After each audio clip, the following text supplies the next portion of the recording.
តែមានកូនជាព្រះពរជាសេចក្តីអំណរហូរហៀពេញលឹមអង្គទីស្ថានរងចាំដោយជំនឿព្រោះយើងជឿថាជាព្រះគុណ You are the gift from the Lord. You are the love of my life.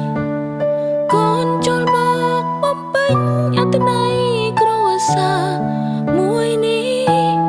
'Cause we believe in miracle. That is the plan of the Lord.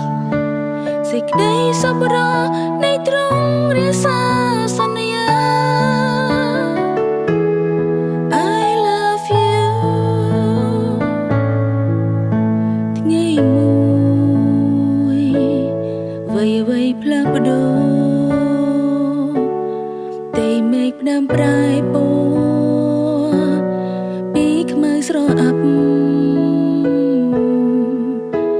ព្រោះព្រះអង្គជ្រាមរាល់ភាពឈឺចាប់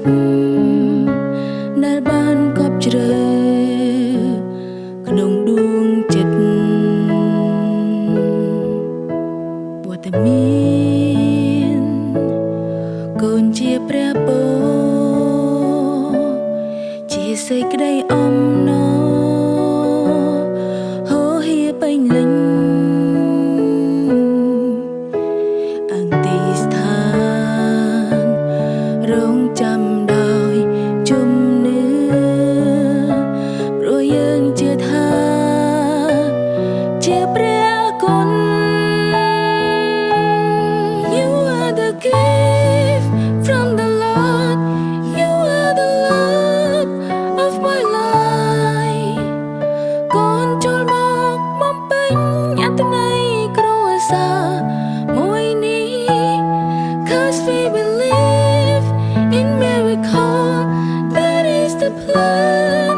of the Lord. សេចក្តីសប្បុរសនៃទ្រង់រាសាសន្យា I love you